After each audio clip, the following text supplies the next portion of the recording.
Hello friends and family. Today I'm going to be making a video explaining a lot of things. I wanted to do this on paper, but then I realized that's a lot of writing and I don't want to do that. Instead, I'm going to be making a YouTube channel documenting my military life, putting it all out there. I'm not doing it for followers. I'm probably going to make it private just so whoever has whoever's in my family and friend list can have access to the videos. I know it's gonna be tough. I'm gonna be gone for a long time. You guys want to see my face, what's going on, hearing my voice. I'm not gonna be posting a lot. I'm not gonna have time to post a lot anyway.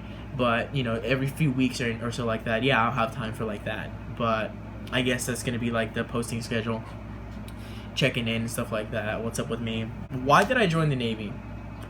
A lot of family and friends are asking me why did I join the Navy. And also, I kind of want to make this video just as a reference point, so whenever I finally want to look back or whatever, right before I shipped out. So yeah, let's get right into it. Why I joined the Navy? The reason I joined the Navy was probably because money, right? So I was going to college, and what had happened was my scholarships and like financial aid had been like revoked or something. Yeah, they had been like revoked. And so obviously I had to call and ask questions. I was like, what the hell happened? I need the money for school, right? And there was like, well, we revoked $6,000. Like, you didn't submit the official transcript from your high school, which didn't make sense because they wouldn't award any money if they did not have the official transcript. You know what I mean? So it didn't make sense. I guess they probably had just lost the official transcript and they were like, let's make him give us another one. So that's exactly what they did. It's very common. So I got the official transcript back, and at with much inconvenience, they gave me back the $6,000. I wasn't in debt anymore. I also realized the money that I will be getting from like scholarship and stuff like that is gonna go down, like the number, and college is gonna keep getting more expensive. That I'm gonna have to keep paying out of pocket. So I also tried like working. No one would hire me, and for like 6 months I was on the job search. I was on the job search for like about 6 months, made a resume, and went door to door, and I would call people, posted it online, numerous websites, nothing. It's super hard to get a job down here in the valley. That's just my personal experience. Whoever lives in the valley, do you find you had a different experience? That's you, whatever. I was impatient also. I mean, I know 6 months isn't a long time, but 6 months of being unemployed, it felt weird to me because I was working all through high school, and I had like no money, had to keep depending on family and stuff like that. So I did not like that. I was like, well, what are my options? Can't get a job. So I basically took the liberty of like just walking into a recruiter's office, and I was like, hey, tell me about the Navy, tell me about the Air Force, tell me about the Marines, et cetera, et cetera. Each one, pitched their pitch to me, and they were just like, yeah, we can get you this, we can get you that, we can get you. It makes sense to me because I've always wanted to be military in the first place. Family has always been military. The benefits were also like outweighing the like cons of like joining at the same time also. Not that there were many cons to begin with, but like leaving college, that was one. I didn't want to do that. But it was something I have to do. I mean, I do plan on going back, and I do plan on taking classes and getting my degree in the Navy. But that's neither here nor there. That's what's available, what I can do, what I can't do once I finally get assigned or whatever. Now let's talk about the whole process, right? Went to San Antonio, got all the medical screening done, MEPS, medical examination processing. I think that's what that's what it stands for, around the baseline.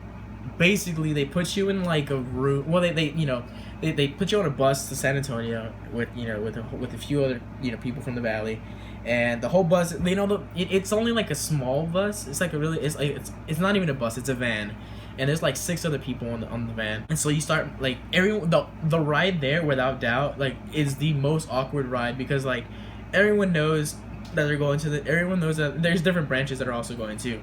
So everyone knows that, oh, these are military people or kids that are joining. We're not gonna talk to them. Everyone's still shy. Everyone's still like in their little bubble, right? Which is fine, I guess. Definitely, whenever we get to like the hotel and stuff like that, we get checked into our room and we get put in with a roommate, preferably a person that you came from in your hometown that you came from, right?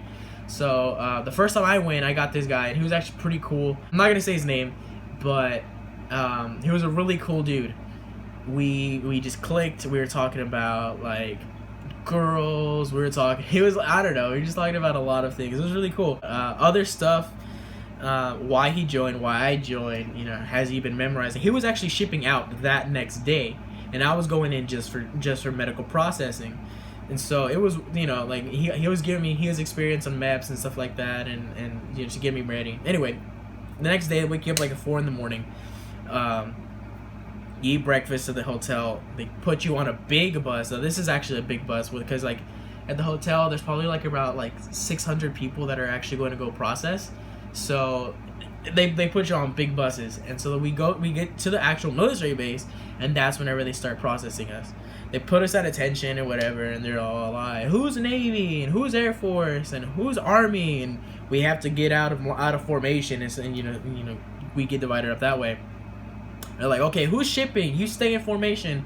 So like, you know, I was standing there next to the buddy that I had made yesterday, and then so they were like, who's Navy? Fall out. And then I looked at him. I was like, all right, man. Well, I'll see you later. And that was the last time I saw. They take you out of formation, and then you get the medical processing done. You get like vision check, blood work. You get like urine testing. You get like basic physical stuff they need to do. Like, it's actually kind of weird what they make you do. They're like, put your hands like this, and then squat, don't move your hands. If one of them falls, that's weird, and then they'll probably like take note. They'll take notes and shit like that.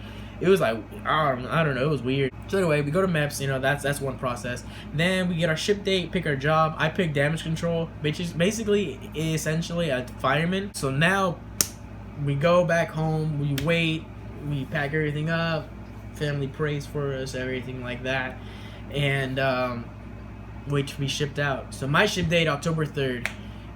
Supposed to be back in the valley. Suppose I'm supposed to be back in the valley 2 weeks before my ship date, but I'm trying to argue with my recruiter and try to tell him, hey, I need to request some time back in Houston because it's the last month, you know, as quick as possible, because it's already the 10th. Ship out October 3rd.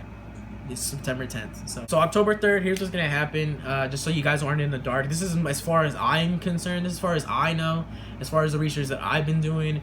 As far as like me talking to my recruiters and stuff like that. We're gonna go San Antonio. Go to the same thing. Go to processing, right? You know, like how I was talking about my friend. He was shipping out. I was going for medical processing. So I'm gonna be like, you know, the same thing. I'm gonna be shipping. They're like, everyone fall out of formation. If you're shipping out, stay here, and we're gonna fall out of formation. We're gonna go, you know, stay out of formation, or whatever. There, we're gonna get a little bit more medical processing. We're gonna get put on a plane.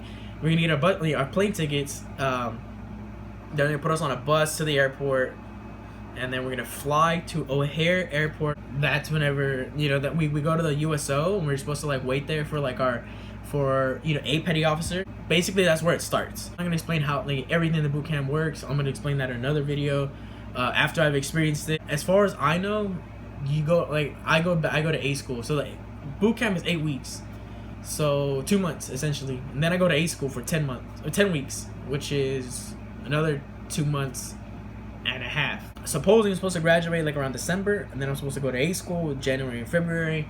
And then I'll get out of the Great Lakes. That's when I'll get my assignment. That's as pretty much as far as I know. Depends on where we get stationed.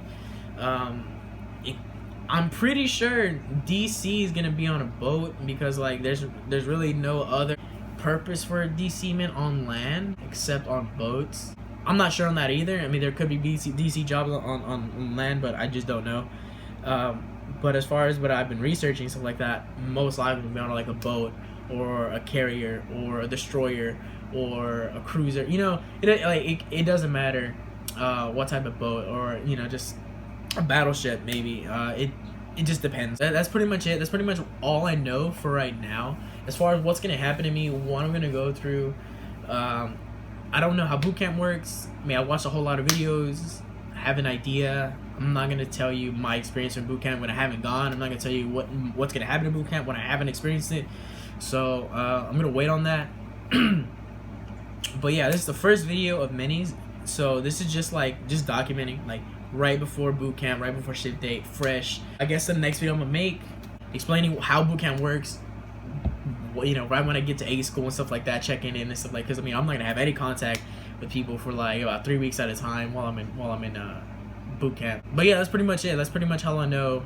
That's gonna wrap up this one. Yeah.